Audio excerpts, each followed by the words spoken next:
Good afternoon. It's Wednesday, February 22nd. I'm David Lausma. And I'm Jack DeCou. You are watching this week's edition of The Edge. Over the course of this year, we've been bringing you continuous updates on ITNET's progress in the Cyber Patriot competition. The team of 6 students has just won second place in their state division, qualifying them for regionals, where they will compete against other teams from the Midwest.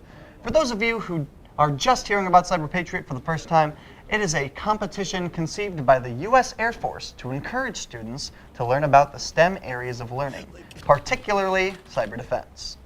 We were tested through several images, virtual images, like Windows 7, Windows 8, Windows Server, stuff like that.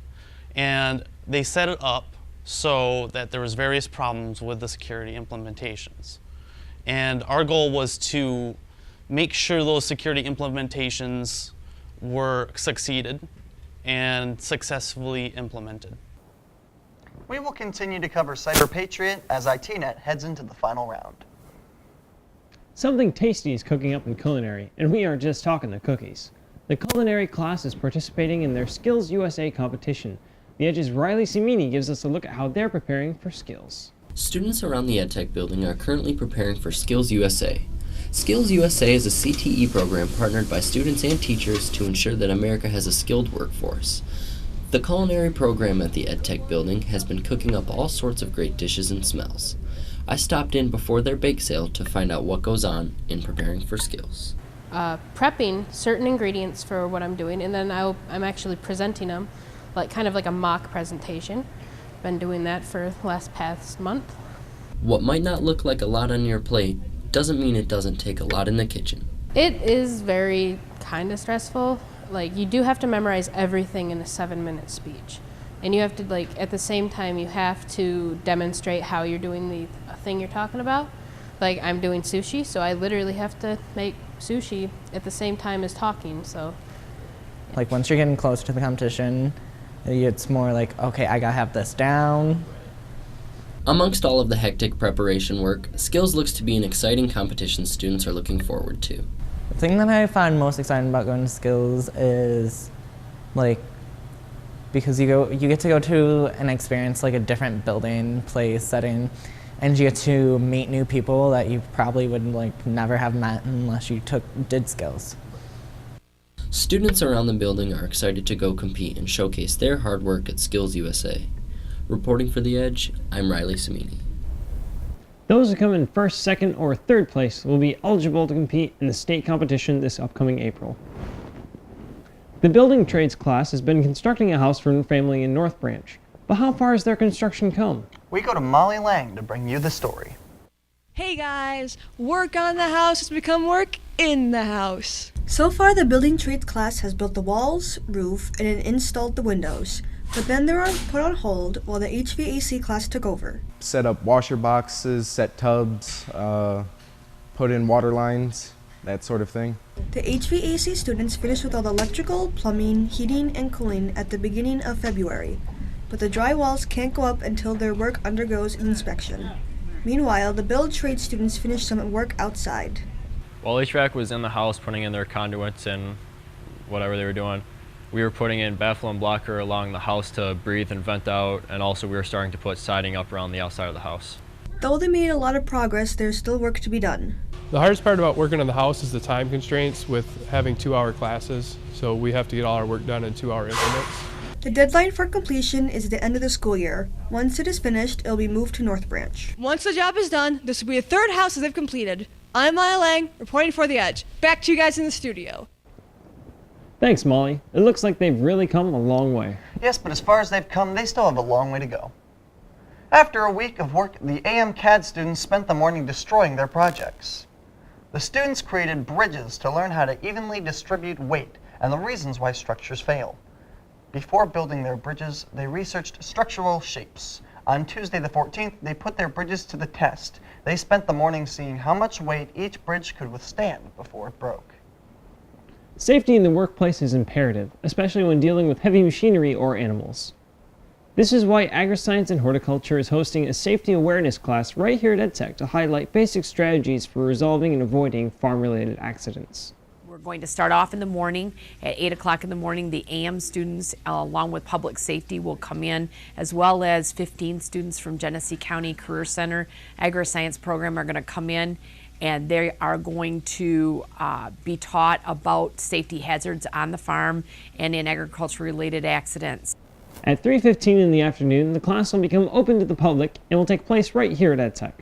The class informs farmers and families on how to prevent and avoid accidents like vehicle rollovers, ethanol fires, large animal attacks, and injuries from falling. We're going to start off in the morning at 8 o'clock in the morning. The AM students, along with public safety, will come in, as well as 15 students from Genesee County Career Center Agri-Science program are going to come in, and they are going to be taught about safety hazards on the farm and in agriculture-related accidents.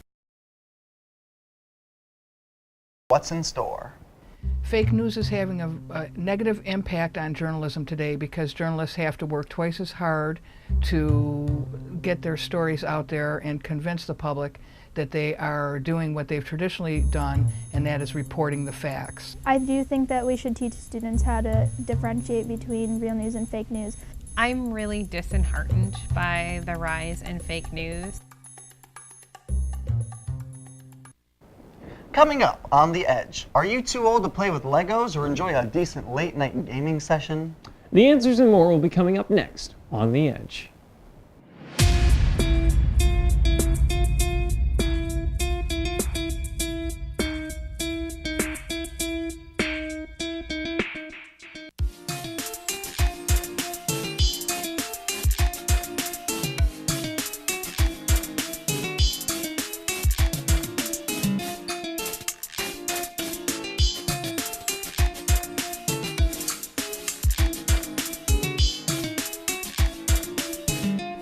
I want to know when you're too old for childish things.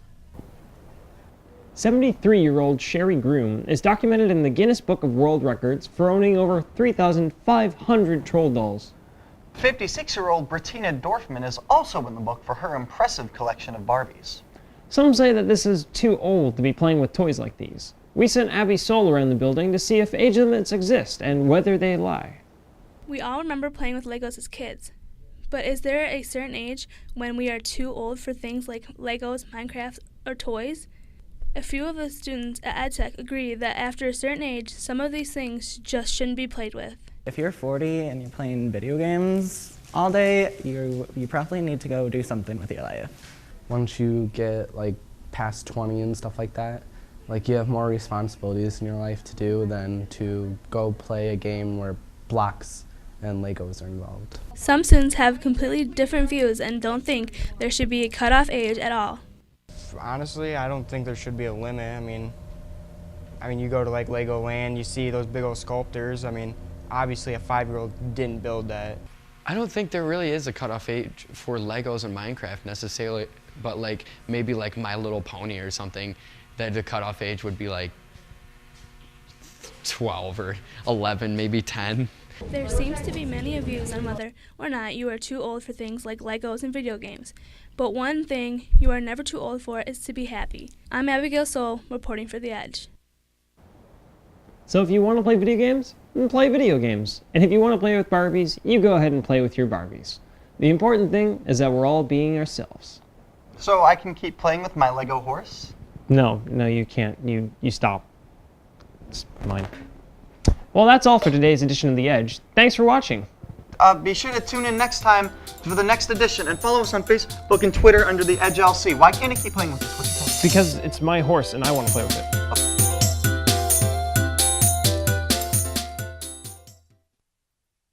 Hard one for you, and last one. All right, let's get to work, people. So, do you like working on The Edge?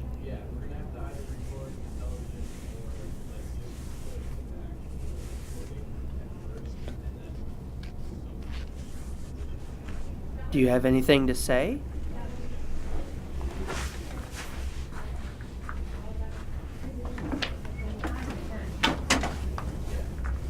That way I'm...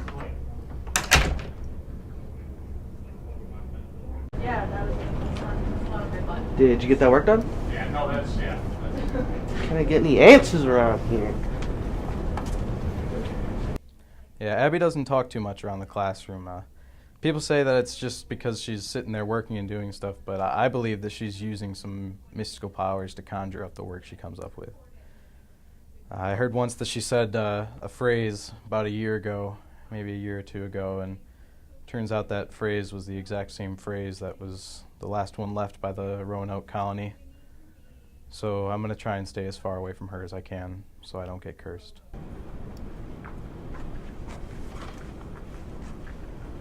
I'm still going to be packing my bags for Doomsday.